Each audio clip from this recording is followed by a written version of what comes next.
Assalamualaikum warahmatullahi wabarakatuh. Innal hamdalillahi nahmaduhu wa nasta'inuhu wa nastaghfiruh wa na'udzu billahi min shururi anfusina wa min sayyiati a'malina may yahdihillahu fala mudhillalah wa may yudhlil fala hadiyalah. Asyhadu an la ilaha illallah wa asyhadu anna Muhammadar Rasulullah. Allahumma sholli ala sayidina Muhammad wa ala ali sayidina Muhammad. Amma ba'du.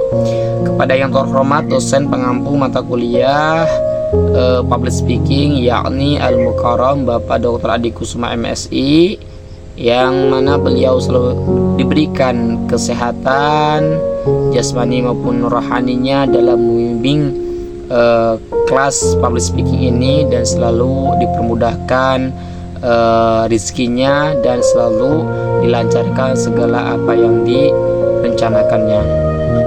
Pertama-tama dan yang paling utama, marilah kita panjatkan rasa puja dan syukur kita kehadirat Allah Subhanahu wa Ta'ala yang telah memberikan kita nikmat iman, nikmat Islam, nikmat sehat walafiat, sehingga kita bisa melaksanakan kegiatan aktivitas kita dengan lancar dan selamat. Sholawat dan salam tetap tercurah limpahkan kepada junjungan alam kita, ya baginda alam kita, Rasul pilihan, siapa lagi kalau bukan Habibana wa syafi'ina wa maulana Muhammad sallallahu alaihi wasallam, kepada keluarganya, kepada sahabatnya, kepada tabi'in tabi'at, dan kita selaku umatnya semoga mendapatkan syafaatnya di yaumul kiamah nanti. Amin amin ya Allah ya rabbal alamin. Baik teman-teman, bertemu lagi bersama Ishak Abdurrahman dengan NIM 23133023 di Learning Journal pertemuan ke-12 Public Speaking, yang mana pertemuan ke-12 ini kita akan mengambil materi dari teman presentasi, ya, atau teman yang telah disampaikan oleh kedua teman, ya, yaitu Saroh dan Umi Kulsum, terkait hisab akhirat atas kenikmatan dunia dan umat berpaling dari ulama serta ahli fikih dalam nuansa keislaman yang kuat dan bernas, gitu teman-teman.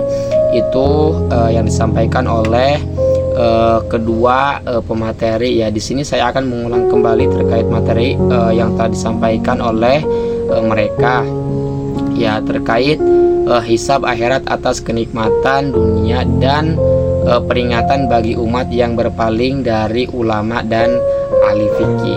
Baik teman-teman, dunia itu bukan tempat tinggal tapi tempat ujian kita selama di dunia ini. Nah, dalam kehidupan dunia yang penuh gemerlap ini, manusia seringkali terlena oleh kenikmatan yang tampak menggoda, ya, harta yang melimpah, jabatan yang tinggi, makanan yang lezat, serta segala bentuk kemewahan yang memanjakan nafsu, ya. Namun Islam mengajarkan bahwa dunia itu bukan tempat tinggal kita, ya, melainkan tempat ujian, sebagaimana firman Allah yang artinya tiap-tiap yang berjiwa itu akan merasakan mati, kemudian hanyalah kepada kami kamu kembalikan.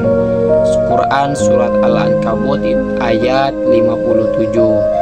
Nah, maka dari itu teman-teman, ya, kenikmatan dunia itu sekecil atau sebesar apapun akan diminta pertanggungjawaban atau hisab di akhirat kelak nanti.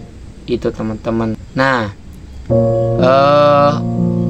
kalau menurut saya, ya, yang pertama itu hisab atas nikmat dunia. Jadi setiap kenikmatan akan diadili teman-teman. Ya, Allah tidak menciptakan nikmat dunia untuk disia-siakan. Bahkan dalam sebuah hadis Rasulullah SAW juga yang berbunyi tidak akan bergeser kedua kaki seorang hamba pada hari kiamat hingga ia ditanya tentang 4 perkara. Hadis Tirmizi.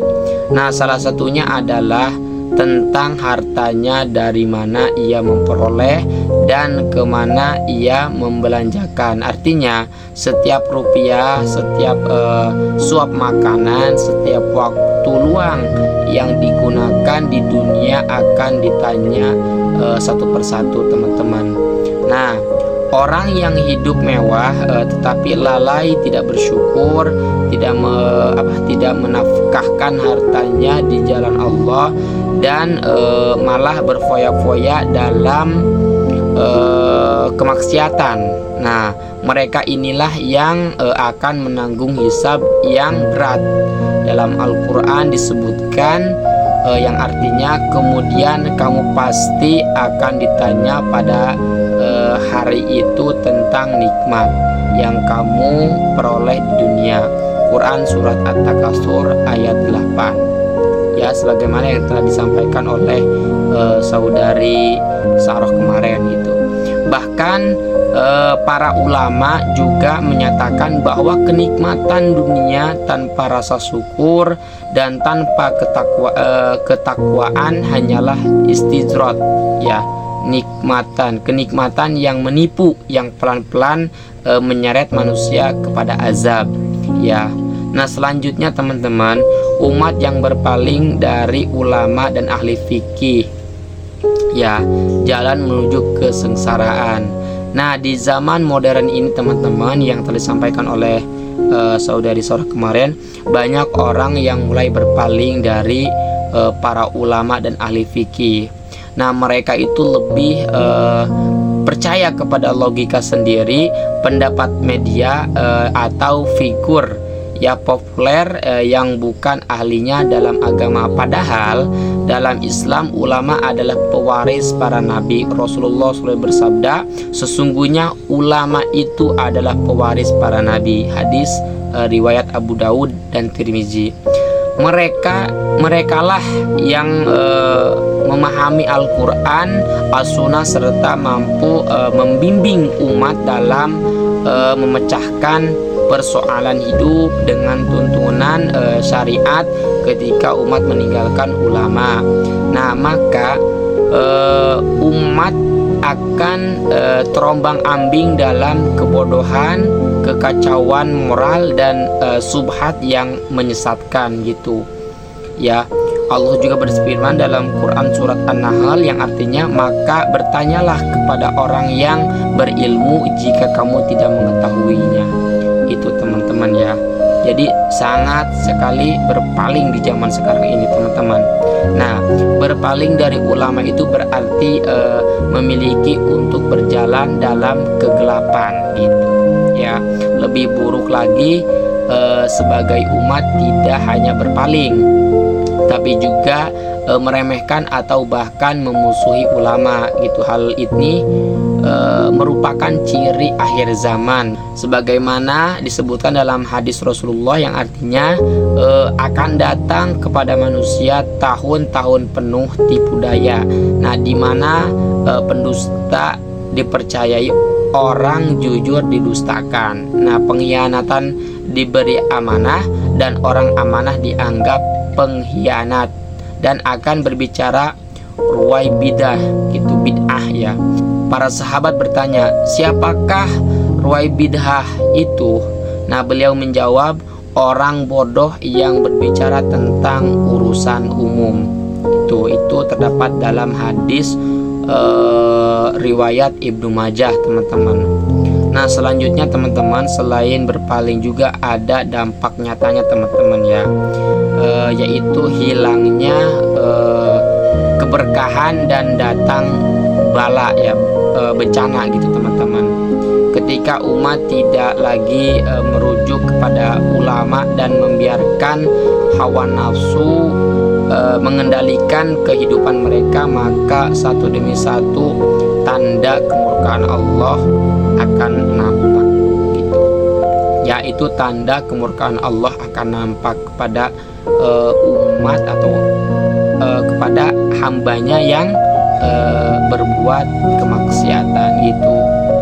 Jadi teman-teman, tanpa ulama dan ahli fikih, umat kehilangan arah. Nah, mereka tidak tahu halal dan haram. tidak tahu batas syariat dan menjadikan dunia itu sebagai tujuan paling utama gitu teman-teman. Inilah bentuk dari kebangkrutan spiritual yang akan berujung pada hisab yang berat di akhirat nanti. Nauzubillah summa naudzubillah. Semoga kita terhindar dari perbuatan-perbuatan kemaksiatan yang mana berpaling dari para ulama ya, dan selalu didekatkan dengan sunnah-sunnah Nabi, Al-Quran dan hadis ya. Dan tak lupa juga kita selalu tahu gitu ya tentang fikih gitu dan lain sebagainya yang berkaitan dengan keagamaan gitu teman-teman. Mungkin hanya itu yang bisa sampaikan terkait materi yang telah disampaikan oleh saudari Saroh dan saudari Umi Kulsum ya, terkait pembahasan di mata kuliah public speaking kemarin, walaupun dilaksanakan secara luring. Sekian dari saya, kurang lebihnya mohon maaf. Wallahul muwaffiq ila aqwamit thoriq. Wassalamualaikum warahmatullahi wabarakatuh. Sampai jumpa di Learning Journal selanjutnya. Dadah.